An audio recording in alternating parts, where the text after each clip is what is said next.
I knew Reed Sheppard was good, but I did not realize he was that good. The man just went out and made the NBA Summer League look like a high school jamboree. And he is the answer to everything that the Houston Rockets struggled with last year. They were 12th in three-point attempts, 23rd in three-point percentage, and 27th in field goal percentage. So just anything from beyond the arc, they just could not hit a shot. Reed Sheppard is a true combo guard that has an absolute strap on him. He can shoot from anywhere, off the dribble, off the catch. The backcourt of the future is set in stone here, and then Cam Whitmore is making some noise to be a part of that here in the future. We'll talk about all that and more in today's video. First off, though, Reed Sheppard averaged 12.5 points, 4.5 assists, 4.1 rebounds, and 2.5 steals per game this year in 29 minutes of action for the Kentucky Wildcats. And then last night, he went out and dominated the LA Lakers Summer League team, showing his passing upside, showing just his overall shooting ability. Knocked down right there. 4 for 6 from three-point range on the night.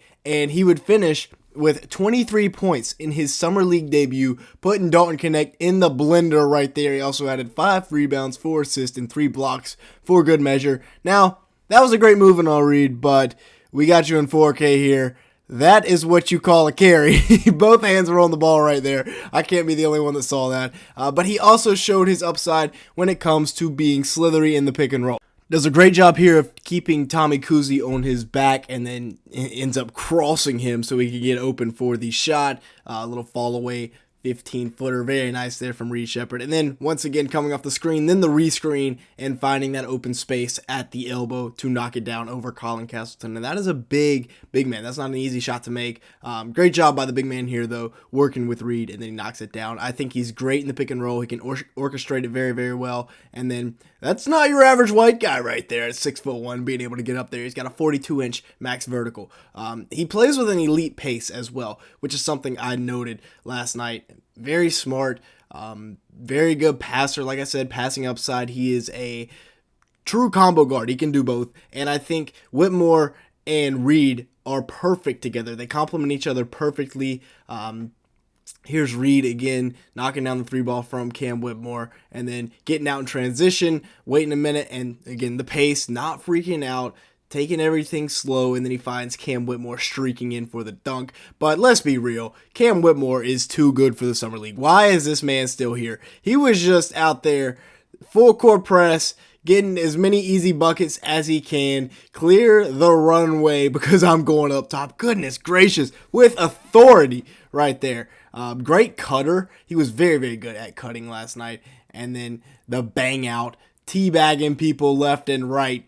Get up, young man. Now, I don't know why he was in the Summer League. Last year in the NBA, he averaged 13 points a game and 3 rebounds. Not really much of a passer, but he did that in 19 minutes per game. The per 36 splits go crazy for Cam Whitmore. I don't know why he's still playing in the Summer League. Kind of like, why is Brandon Miller still playing in the Summer League? If he tears an ACL, I'm going to crash out. Anyways, Cam Whitmore, 45% from the field, 36% from 3 last year from 3. Jabari Smith Jr. is another guy that I think should have a bit of a breakout year. 13.7 points, 8 boards, 2 assists, and a block last year on 46% shooting from the field, 36% from 3 on about 5 attempts per game. Another guy that I think, like I said, he's going to have a much bigger role this year if his three-point percentage can go up, because his field goal percentage and three-point percentage both went up 6 percentage points last year. I think this is a breakout candidate this year for the Rockets. We will see what happens, though, but I like Jabari Smith Jr. a lot. With that being said, let's go ahead and take a break here. Make sure to like button, leave me a comment down below, and hit that subscribe button. As you can see here, a large majority of the people that watch these videos are not subscribed to the channel, so if that is you, go ahead and fix that right now. Hit that red button. Also, we're trying to hit about 200 likes on today's video, so if you could help us out with that, it'd be greatly appreciated. And with that being said, let's go ahead and get back to the video,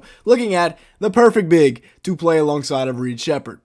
Now, Shingun is an excellent passer, and that is going to fit in well with an elite catch-and-shoot guy, an elite floor spacer in Reed Sheppard. And some may even say he's kind of the second coming of Nikola Jokic. He really reminds me of a baby Jokic. And if you look at the stat sheets, their second and third years are very, very similar. 5 assists per game this year in just 32.5 minutes for Shingun. So very good stuff by Alpern right there, and I'm looking forward to him next year. Now, he didn't get an extension. I think per the new CBA, this actually makes a little bit more sense than you might think. But a guy that averaged 21 points, 9.3 rebounds, 5 assists, definitely will be getting a huge bag next offseason. 54% shooting from the field, 30% from three. Jalen Green, on the other hand, we don't know. 19.6 points, 5.2 rebounds, 3.5 assists in 32 minutes. Now, his points per game went down. His field goal percentage stayed the same. His three-point percentage went down a bit. It was not a good year for Jalen Green. Now, he definitely had that run there where he started to heat up a little bit, but we'll see what happens with him in the long run. Shingun is an underrated rim protector. I think he's a fantastic piece long term. And watching body Wemby right here, or not body him, but old man at the YMCA type stuff against him right here. And then Zach Collins. Oh, goodness, Zach Collins. Little fadeaway, little Dirk Nowitzki action for Shingun right there. And then once again, just making Zach Collins look like a clown. That was an interesting move, but hey, that's what I like about Shingun. He's also a very, very good screener, which will definitely open things up for not only Fred VanVleet, but also Reed Sheppard, Amen Thompson, Cam Whitmore, all these wings that Houston has. That was a great screen right there. And then the roll, Wemby can't get turned around fast enough, and that's a dunk. Now, Amen Thompson, on the other hand, definitely has a lot of potential left still in the tank. He and Azar are both top 10 athletes in the NBA right now. Just absolute freaks of nature. Amen averaged 9.5 points per game, 6.6 rebounds, 2.6 assists, and 1.3 steals a night while shooting at about 54% from the field in 22 minutes a game. Played 62 games as a rookie, as a 21-year-old. So I really like Amen long term. I really think he's a natural point guard, even though the Rockets started to play more on the wing. He's electric in transition, as you can see here. Like we said, just an absolute freak athlete. And he's a pretty smart cutter as well, finding the backdoor alley for the lob. And I think that is where he and Reed Sheppard are going to connect a lot. They both, Reed Sheppard's strengths are Amen's weaknesses and vice versa. And I think they will play very well together in the long term. And as we've mentioned a couple times, he's an absolute top tier athlete getting up top against my Hornets, unfortunately. Now, can the Rockets make the playoffs? That's a great question. They have a great young core, which will continue to grow and develop over time with the addition of Reed. Fred VanVleet, Dillon Brooks are both great vets. But if you look at this lineup, I don't know.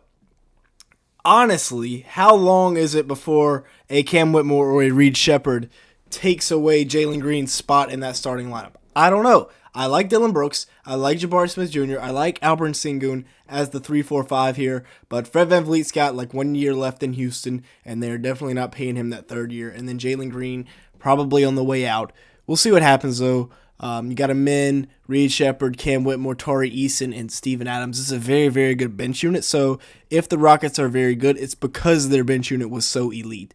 Yes, their starters are good, but they have top tier depth. One of the best bench units I've seen in the NBA, because I think Reed obviously is going to come in from day one and not dominate, but play very, very well. So it is not a long shot to say the Rockets make the playoffs this year, coming off of a 41-41 season and getting better. With that being said, that's going to be it for today's video. Thank you so much for watching. Make sure to like button and hit that subscribe button down below. As I said, we're trying to hit 200 likes on today's video, so if you could help us out, that would be greatly appreciated. And with all that being said, thank you so much for watching today's video.